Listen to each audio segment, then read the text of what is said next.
I'm a social learning theorist and consultant, so I work with people across different sectors to help them convene or facilitate or design or evaluate peer-to-peer learning. Let me tell you, as if you're a child, what a community of practice is.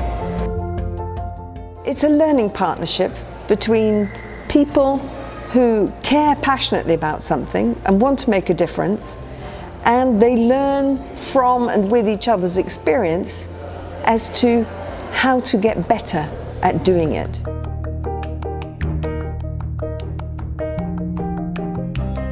In fact, companies first took it up in the 90s when they had been spending billions of dollars on building up knowledge bases, but actually very few people used those knowledge bases. In the end, they always went to other people to ask them, how did you do it?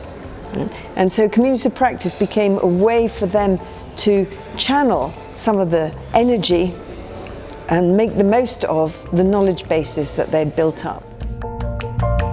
So when we talk about the life cycle of a community of practice, it's very much that, going from exploring the potential of being together to being together long enough that we're committed, to finally thinking, how are we going to leave a legacy?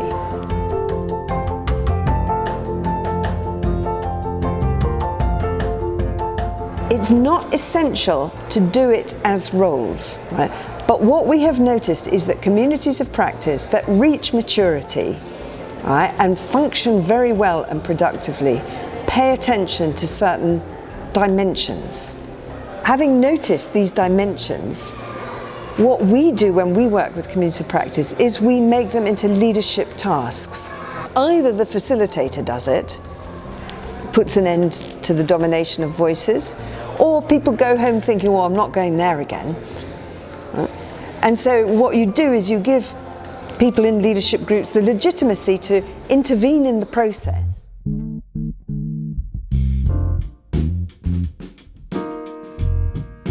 We have never seen it successfully used in schools. Community practice happen more in education among teachers for professional development. The challenge for teachers nowadays is not to teach people maths so that they may become better mathematicians, but more like, how are you going to live in a world as a non-mathematician, but where maths is important in the world around you? So you're coaching more people's identity.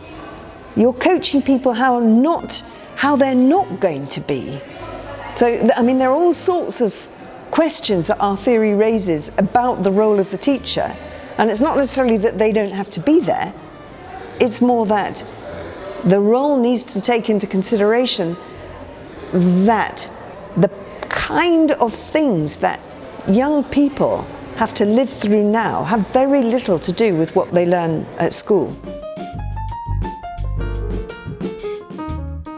What you take from a book is not social learning, right? It only becomes learning once you change what you do after having read the book and seen a result from that. I think it's very important that you monitor how it is changing the city in tiny ways, in small ways, but important to do that because there are other cities in Europe, in America, in the world who would like to know what you're doing.